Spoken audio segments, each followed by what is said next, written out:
하나님의 말씀입니다. 여기 이 요한을 누구의 아들이라고 합니까? 경건한 사람 사가랴의 아들이라고 언급합니다. 그래서 이 요한이 어떤 사람인지, 경건한 사람이라고 이제 추정을 하겠죠. 어떤 사람인지 추측할 수 있게 합니다. 아주 경건한 선지자가 하나님에서 하나님의 말씀을 받았습니다. 이 빈들에서 말씀이 임한 이 사건, 이것을 보면 우리는 하나의 소망을 가집니다. 우리가 세상적인 힘에 가까이 가지 않더라도, 우리가 로마 황제의 황궁이나 또는 헤롯 성전에 가까이 가지 않더라도 참된 구원이 우리에게 열릴 수 있다는 것입니다. 참된 구원은요, 힘이 있는 곳, 화려한 곳, 이런 데서 열리는 게 아니라 빈들에서 열립니다. 빈들은 사람들이 가기 꺼려하는 곳입니다. 가고 싶지 않은 곳입니다. 약한 곳입니다. 아무도 알아주지 않는 곳입니다. 이곳에서, 이 빈들에서 말씀이 임하고 구원이 열립니다. 달리 이야기하면 이 세상적인 힘에 의지해서 구원을 얻는 것이 아니라 황궁이나 성전, 여기서 떨어진 이 빈들, 광야, 여기가 바로 구원 역사가 일어나는 장소입니다. 이 빈들, 이 광야는 전통적으로 하나님만 의지하는 장소를 의미합니다. 이스라엘의 40년 광야 생활, 예수님의 40일 금식 기간, 모두 하나님만 의지해야 되고요. 이 말씀에 순종해야 살아남을 수 있는 장소가 바로 광야입니다. 세상의 화려함에 현혹되지 않고 이 빈들에서 말씀을 붙들고 있는 이들에게 구원이 열립니다. 돈, 권력, 영향력, 이런 것들이 우리를 구원한 것이 아닙니다. 좀 더 직관적으로 얘기하면 내가 산 주식이, 내가 산 부동산이 나를 구원하지 않습니다. 사람들의 평판이나 인정이 나를 구원하지 않습니다. 빈들에 임한 하나님의 말씀, 그것이 우리의 영혼과 삶을 구원한다라고 하는 것입니다. 그 다음으로 본문이 우리에게 주는 두 번째 교훈은, 구원의 길은 대적하는 세력이 있어도 반드시 열린다라고 하는 것입니다. 1절과 2절에 나오는 정치 지도자들, 종교 지도자들은 세상적인 힘을 의미하기도 하지만 또 그리스도에 대적하는 적 그리스도 세력을 의미하기도 합니다. 예를 들자면요, 1절에 나온 갈릴리 헤롯, 이 빌라도, 이 사람들은 예수님께서 십자가에서 사형되시기 전에 예수님을 신문했던 그런 사람들입니다. 2절에 나온 안나스와 가야바, 예수님을 죽이기 위해 체포한 사람들입니다. 물론 이들이 예수님의 사형 선고를 위해 애쓴 것은 결국 이제 십자가에서 인류의 죄를 속하시는 그런 하나님의 사역과 연관은 있지만, 이 헤롯이나 이 제사장들의 마음속에 있는 동기는 예수님을 적극적으로 반대하고 부정하기 위한 것입니다. 이들은 직접적으로 복음을 거부했고 메시아를 핍박했습니다. 하나님의 구원 역사를 회방하고 대적하기를 원했습니다. 좀 더 본질적인 측면을 보시면 1절에 나오는 황제, 총독, 분봉왕, 세상의 왕들입니다. 이스라엘 백성들에게 필요한 왕은 어떤 왕입니까? 다윗의 후손인 참된 왕입니다. 하나님의 통치를 보여주는 왕이 필요합니다. 하나님의 백성들을 믿음의 가치로 다스릴 왕이 필요합니다. 이스라엘은 지금 식민지에서, 로마 식민지에서 고통당하고 있습니다.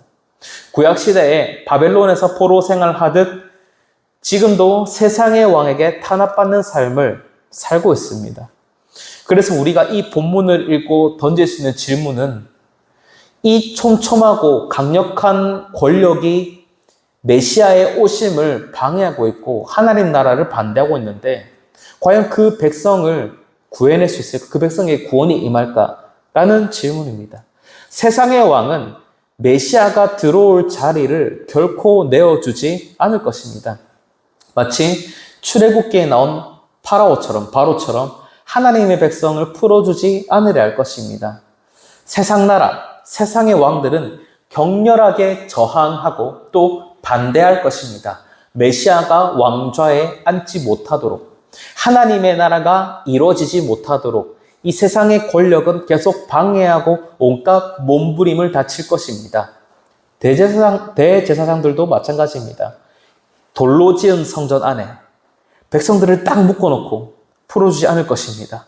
율법을 자기 마음대로 해석해서 구축한 자기들의 시스템, 자기들의 잘못된 성전 시스템 안에 백성들을 가둬놓고 종교 숭배자로 만들 것입니다. 이득을 취할 것입니다. 잘못된 신학과 잘못된 사상으로 백성들을 감염시켜 참된 복음을 깨닫지 못하도록 할 것입니다. 세상의 권세자들은요, 구원의 길을 틀어막습니다. 하나님의 백성들이 그리스도를 만나지 못하도록 온갖 애를 닫습니다. 하지만 그럼에도 불구하고 구원의 길은 열립니다. 세상 왕의 통치가 닿지 않는 광야에, 그리고 성전의 바깥 광야에 하나님의 말씀이 임했기 때문입니다. 이 말씀이 제시하는 구원의 길은 아무리 강대한 세력일지라도 그 누구라도 막을 수 없습니다. 아무리 구원의 역사를 틀어막으려 해도 이미 시작된 구원의 사역은 결코 멈추지 않습니다. 성도는요, 구원의 길을 방해하는 이 세상의 속성을 잘 이해해야 합니다. 사탄의 세력들은 당연히 사람들이 복음 듣는 것을 원하지 않습니다. 복음 전하는 것을 원하지 않습니다. 복음적인 삶의 태도로 말씀에 순종하며 살아가는 것 당연히 원하지 않습니다. 사탄은 성도들이 겉으로는 예수님을 잘 믿는 것처럼 해도 내면으로는 세상의 힘에 의지하고 세상 사람들과 같은 생각을 하며 살도록 유도합니다. 껍데기는 신앙생활 그래 열심히 해라. 빈속은 세상의 욕망과 세상 방식으로 가득 채워 살아라. 사탄은 그렇게 합니다. 그래서 이 구원의 길을 방해하고 구원으로 향하고 있는 성도의 여정을 방해합니다. 언제라도 하나님으로부터 멀어지고 기도의 자리에서 멀어질 수 있도록 사탄은 열심히 애씁니다. 사탄은 세상의 이면에서 세상의 모든 것을 사용해서 성도를 방해합니다. 구원의 길보다 더 재밌는 것들이 많다고, 더 중요한 것들이 많다고, 더 매력적인 것들이 많다고 사탄은 그렇게 우리를 설득합니다. 세상은 여러 가지 다채로운 것들로 성도를 미혹합니다. 복음 외에도 우리 삶을 구원할 수 있는 것들이 많다고 그렇게 우리를 설득합니다. 대부분의 사람들은 이런 설득에 넘어가기 마련입니다. 아주 먼 옛날에는요, 복음을 믿으면 두렵도록 했습니다. 혹시 왕이 나를 죽이지 않을까? 혹시 성전 제사장 눈에 잘못 보여서 이단이 되거나 내가 이 공동체에서 버림받게 되지 않을까? 두려워하도록 만들었습니다. 지금도 이런 두려움은 비슷하게 찾아옵니다. 두렵도록 만들고 지금은 또 부럽도록 만듭니다. 내가 교회 다니고 예수님 믿는 것 때문에 사회에서 낙인 찍힐까? 여기 있는 두려움도 만들고요. 또 예수님을 믿지 않는 사람들의 삶을 부럽게 만듭니다. 내가 예수님 안 믿으면, 교회 안 다니면 내가 너무 자유롭고 아무런 행동에 제약 없이 내 마음대로 다 하고 살 수 있을 것 같은데 라는 그런 잘못된 부러움을 심어줍니다. 그런 그릇된 자유를 보고 부러워하는 것이 연약한 우리의 모습입니다. 세상은 계속해서 우리를 두렵게 하고 부럽게 해서 복음에서 멀어지게 하고 구원에게서 멀어지게 하려고 애씁니다. 하지만 성경은 이 두려워하는 것, 부러워하는 것을 죄로 여깁니다. 하나님보다 다른 것을 더 두려워하는 것을 죄라고 합니다. 하나님보다 세상을 더 두려워해서 세상을 따라가는 것을 죄라고 여깁니다. 세상에 주는 것들이 더 좋아서 하나님을 떠나는 것을 죄라고 여깁니다. 이런 죄를 극복하고 세상에 주는 것들을 외면하고 구원이 오직 하나님께로만 난다는 것을 믿어야 합니다. 세상은 거듭해서 우리 앞에 펼쳐진 구원의 길을 틀어막으려고 합니다. 다른 길로 구원의 길을 덮어버리려 했습니다. 우리는 이런 세상의 특성을 잘 알고 믿음으로 대비해야 됩니다. 그것이 이 세상을 살아가는 성도의 자세입니다. 우리는 반드시 할 수 있습니다. 이 구원의 길을 걸을 수 있습니다. 2000년 전에 황제의 권력과 악한 성전의 행포는 구원의 길을 막지 못했습니다. 지금도 마찬가지입니다. 지금도 구원의 길은 성도들에게 견고하게 뻗어 있습니다. 마지막으로 본문이 우리에게 주는 교훈은 구원의 길은 회개로부터 열린다고 하는 것입니다. 오늘 본문은 세상의 힘이 구원을 가져다 주지 않는다라고 말하고, 세상의 그 힘은 구원의 길을 방해하고 틀어막으려 한다고 이렇게 얘기합니다. 그럼에도 불구하고 구원은 우리에게 온다고 말하는데, 그러면 구원은 구체적으로 어떻게 오느냐, 이걸 알려줍니다. 3절을 보시면 하나님의 말씀이 요한에게 임했을 때 요한이 전파하는 게 뭐냐면 바로 죄 사함을 받게 하는 회개의 세례였습니다. 이스라엘이 로마의 식민지로 살고 성전의 횡포로 인해서 피폐하게 사는 그 원인은 힘이 없어서 그런 게 아닙니다. 돈이 없어서 그런 게 아닙니다. 똑똑하지 않아서 생긴 문제가 아닙니다. 이건 죄의 문제고 회개의 문제입니다. 하나님이 세상을 구원할 방법으로 내려주신 것은 바로 죄의 문제를 해결할 회개라는 방법이었습니다. 성경은 구원에 대해서 얘기할 때 어떤 지식을 많이 배워서 뭔가를 깨달을 때 구원받는다고 하지 않습니다. 어떤 힘이 있을 때, 권력이 있을 때 사람을 구원할 수 있다라고 이야기하지 않습니다. 성경은 구원을 이야기할 때 반드시 회개를 말합니다. 사도행전은 회개를 생명 얻는 회개라고 그렇게 표현하기도 합니다. 요한에게 말씀이 임했을 때 요한은 다른 어떤 것에 우선해서 회개를 말합니다. 구체적으로는 회개의 세례를 말합니다. 그리고 누가복음은 요한이 왜 회개를 말하고 다니는지 이사야서 말씀을 인용해가지고 설명을 해줍니다. 4절에서 6절까지 보시면 광야에게 외치는 소리가 있어로 이제 시작해서 이게 이사야서에 나오는 건데요. 이 말씀이 뭐냐면 바벨론에서 포로 생활하는 이스라엘 백성이 해방될 것이라고 이사야 선지자가 말하는 그런 내용입니다. 오늘 본문에서도 일관된 맥락으로 얘기하는데 이스라엘이 죄로부터 해방돼서 하나님 나라가 회복되는 메시지로 오늘 본문에 사용했습니다. 구약에서도 해방에 이 본문이 사용됐고 신약에서도 죄로부터 어떻게 해방되는지 이 본문이 설명하는 겁니다. 같은 말씀으로요. 4절에서 광야에서 외치는 자의 소리가 있어 이르되 너희는 주의 길을 준비하라. 그의 오실 길을 곧게 하라. 이렇게 말하고 5절에는 골짜기가 메워지고 모든 산과 작은 산이 낮아지고 굽은 것이 곧아지고 험한 길이 평탄해진다. 이렇게 얘기합니다. 고대 근동에서는요.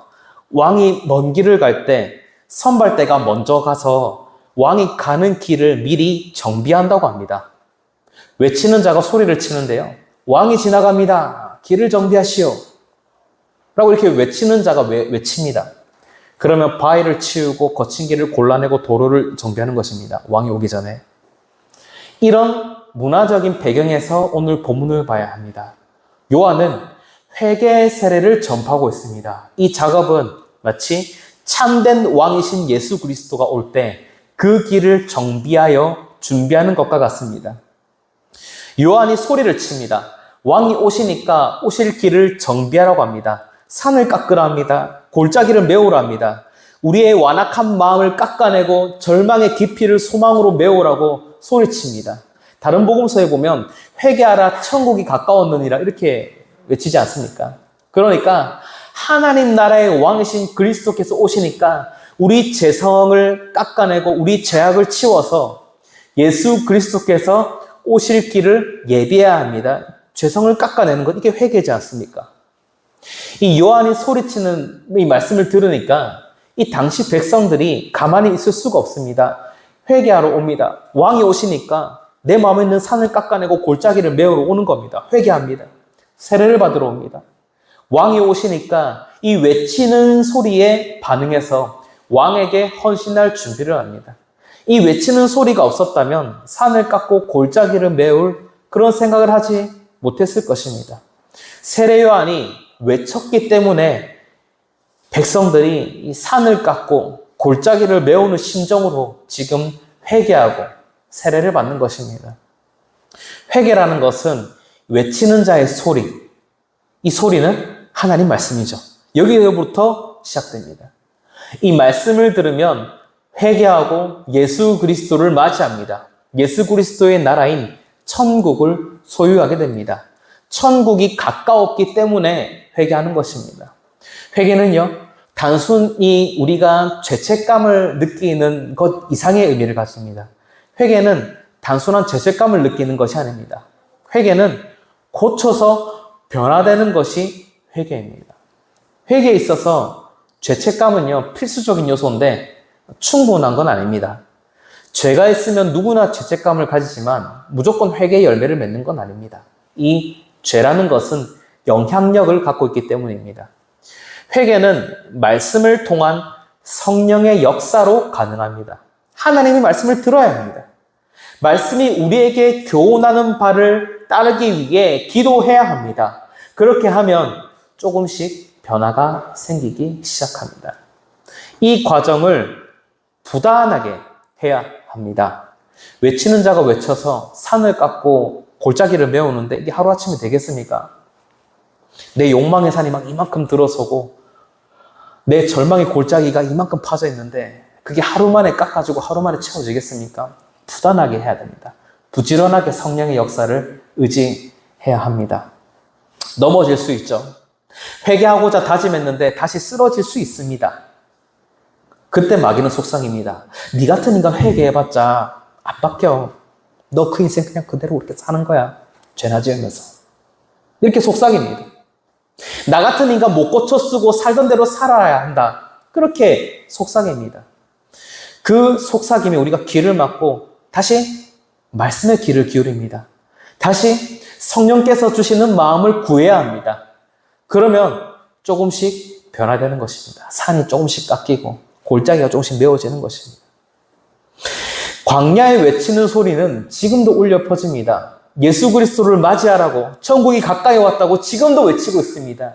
교회를 통해서, 교회 강단을 통해서, 설교자를 통해서 외칩니다. 동역자의 권면을 통해서, 우리가 읽는 성경 말씀을 통해서 광야에 외치는 소리는 여전히 울리고 있습니다. 그 소리에 귀를 기울여야 합니다.